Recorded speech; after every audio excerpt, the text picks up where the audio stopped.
So I'll just start with hi everyone. My name's Leon.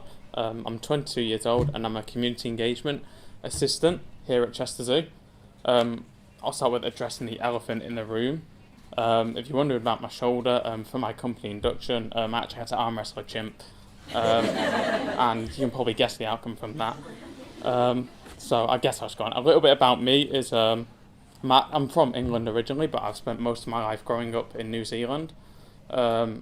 So I pretty much grew up there and only just moved back to the UK about in September last year. So I haven't been back too long. Growing up in New Zealand is slightly different than growing up here, you could say. It's a bit more of a different take they have on things over here. So there's a kind of a lot of trucks. They're into their guns, kind of things like that. So I kind of grew up in I guess a bit more of a anti kind of wildlife environment over there. But and obviously, are you wondering why I don't have the accent? I couldn't answer that either. I just never got it for some reason. I was there for 10 years, I never got it. So, also, I've been a vegetarian my whole life.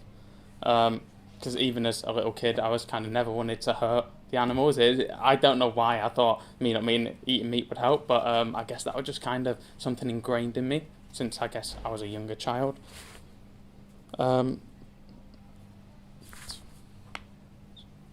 I lived in Christchurch, which is on the South Island. It was probably a city that was devastated quite badly by earthquakes not long ago. So it hasn't fully recovered, but it is home to Arana Wildlife Park, and that is somewhere that I spent quite a bit of time. Me and my family were regular kind of visitors there. So I spent kind of a lot of time just even going on and just watching the animals. I remember there was one time the chimps were kind of through a glass window and you could get really close to them. And I just kind of be standing there and the people would tell me we're closing. Okay, don't worry. I'll come out, and I just kind of used to get badgered. So that was a really big kind of part of my upbringing, was spending a lot of time just in and around animals. I also lived about a 10-minute walk from the beach, and about a 2-minute walk from the forest, which was right at the end of my street. So even when I was walking my dog or hanging out with friends, I was kind of always connected with nature. And I think that's something that is kind of overlooked, and I think that's something that's really important. I guess, along with conservation, I'm passionate about sports. Very stereotypical, I know. I love football and cricket, and that's how I did actually hurt my arm. And it was actually a colleague here who helped me out when I did hurt my shoulder, and he looked after me until I could go to the hospital. And I'd only known this person for a few months, and this was my first kind of interaction with him outside of work. So I think that says a lot about the type of people that work in this industry, and particularly at this place in Chester Zoo.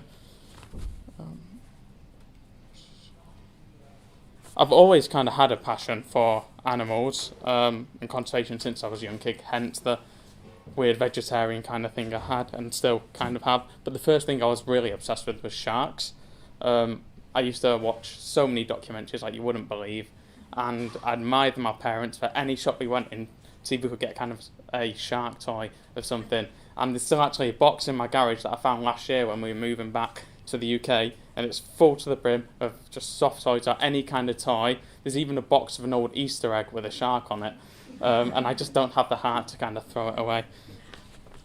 When I left school, I did what you call sixth form over here, and I left school and I went straight into network engineering. And I did that for 2 years until I left and come back over here, and it was okay. It's a job. It's well paid, but it was something that I never really had a massive passion for. It was just kind of something I'd go to work, I'd come home, and I'd kind of think, oh no, I've got to go to work tomorrow. And I'm sure if you kind of had a job, you kind of know that feeling. There's nothing really worse when you put your head on your pillow. You think, when I wake up, I'm going to work. So I thought to myself, when I come back to the UK, I'm going to give myself a real go at finding something that I'm passionate about. So I come back to the UK, and within a few months, I see a job here through Kickstart as a community engagement assistant. So I applied. I really honestly believe I didn't think I had any chance of getting it because I had no experience in conservation. All I had was kind of a passion for it. my background was in network engineering, and at school I did ICT and P and all that kind of stuff. So I really didn't think I could get it, but before I knew it, I'd somehow got the position. So touch wood, my good luck continues. And I guess I'll tell you about the only other time I actually come to Chester Zoo was when I was a young kid. It was for my second birthday. My parents brought me here, so I'm pretty sure it's more of a present for them than it was for me, so I'm not sure what they thought 2-year-old me was going to do. But we actually got the VIP tour because my uncle worked for a company that sponsored the Jaguar House.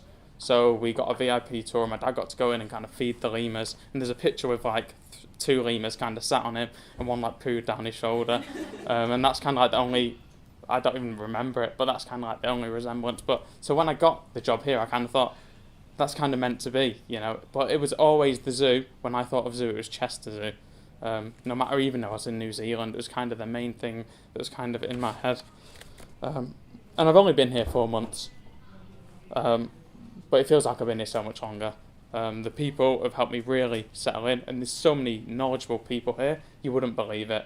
There's so many knowledgeable people that I've learned so much, and they've really helped me settle in inside of work, and as you heard from the story before, outside of work as well. So I guess I'll tell you about my role. So in my role, I mainly work with the community engagement officer, and that's kind of helping to plan and present some of the informal education sessions we do here at the zoo. Most of our sessions are off-site, so we'd go to the local Chester area and we'd help spread the zoo's message and the zoo's ideas of conservation and changes people can make in their lives that will have a positive impact on the environment.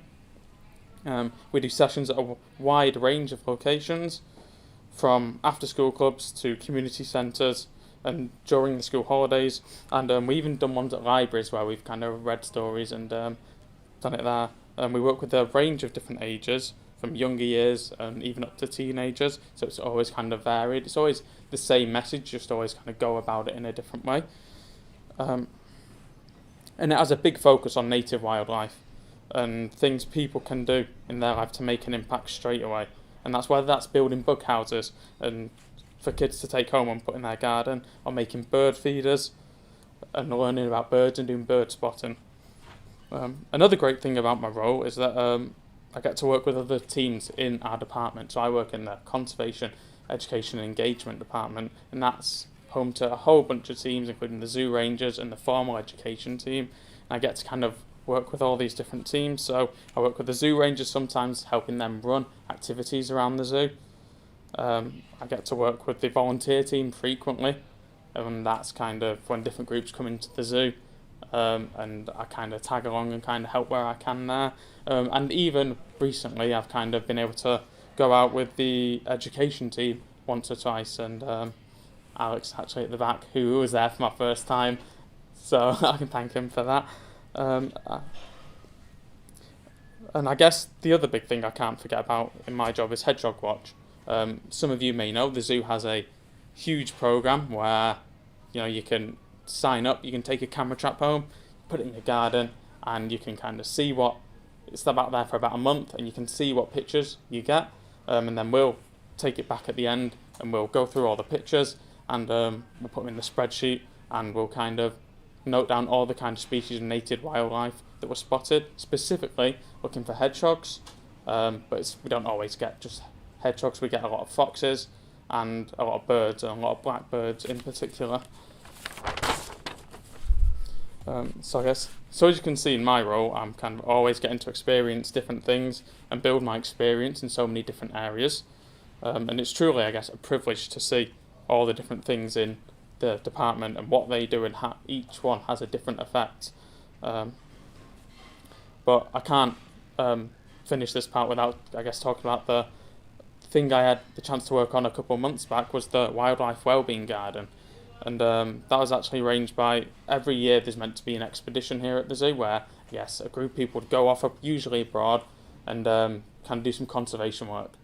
But obviously because of the pandemic, that's kind of gone down the drain. So there was arranged to have a group of different teams doing different things in the local Chester area, and the team I signed up to do on was to help do a wildlife wellbeing area around the staff canteen, because it was very grey and kind of very void of kind of nature and life.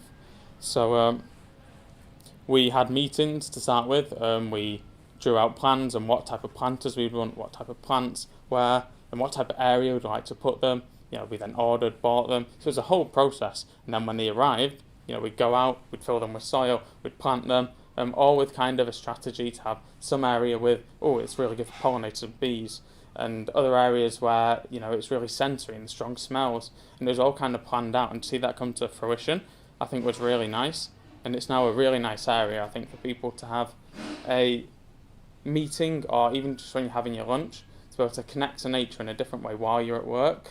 And I think we had the idea of not only benefiting wildlife, but people. And I think benefiting people is a bit harder, but I think we have accomplished that with this garden. I guess for me, I feel like I've now accomplished my goal of finding a job that I'm genuinely passionate about. And my only regret is that I didn't do it sooner. I left school and went into a profession that I wasn't passionate about because I wasn't aware of the opportunities that were out there if you were willing to take a risk, willing to be brave to take that step. So, what could you do? Even if you're not thinking about a career in conservation, what things could you do to help the environment? You could start with something as simple as going onto the Chester Zoo website, and we have a shopping list full of items with sustainable palm oil. You could start swapping them out with your usual items. Other things you could do, you can make bird boxes, put them in your garden. They're relatively cheap, they're easy to make. Or even simpler than that, just put a simple bird feeder out in your garden, and all that will have an impact. If you wanted to take it a step further, you could look in your local area about conservation projects. As we've heard from all the amazing people here today, that there's so many projects always around that you can volunteer. There was the squirrel one that sounded really good. So there'll always be something going on in your area where if you want to go out and volunteer, it's definitely worth doing, if that is something you may want a career in. And if you're looking for a career in conservation but may not have a background in it, it doesn't matter. I'd say still go for it, because look at me, I had nothing in conservation except a passion, and that's kind of really all you need. I hope my story has hopefully inspired you to take more of a step in your life in helping wildlife and the environment. And if you're thinking about a career in conservation but are not sure whether it's a possibility, go for it, give it a try, because you'll only regret it if you don't. Thank you for listening.